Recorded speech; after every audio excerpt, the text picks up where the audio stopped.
In this video, I will show you an easy way to dry and preserve basil leaves. Basil is such a versatile herb, and this method will help you keep that fresh garden flavor all year round.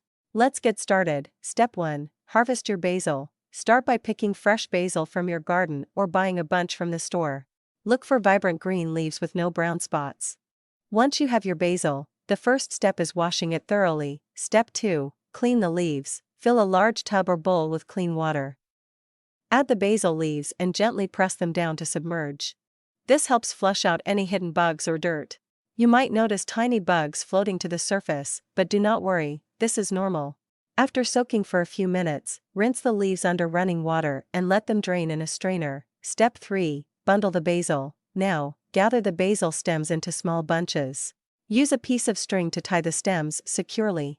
This keeps the leaves organized and ready for drying. Bundling also makes it easier to hang the basil in the next step. Step 4. Hang and dry. Find a cool, dry place to hang your basil bunches. Use a hook, rod, or even a simple clothes hanger. Make sure the space has good airflow. Hanging the basil keeps it off surfaces, preventing mold and pests. Let the basil hang for about 3 to 4 days, depending on the humidity. Step 5. Check for dryness. Once the basil feels crisp and dry to the touch, it's ready to be processed. Untie the bunches and lay the leaves on a clean surface. Remember to use gloves to keep the leaves free from oils or dirt. Step 6. Crush and store. Take the dried leaves and gently crush them with your hands. Remove any large stems as you go.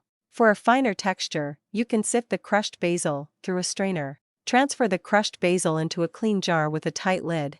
Label the jar and store it in a cool, dark spot in your kitchen. And there you have it, your own dried basil, ready to use in all your favorite recipes. Drying basil is such a simple way to preserve its amazing flavor. If you enjoyed this tip, make sure to hit that subscribe button for more great ideas.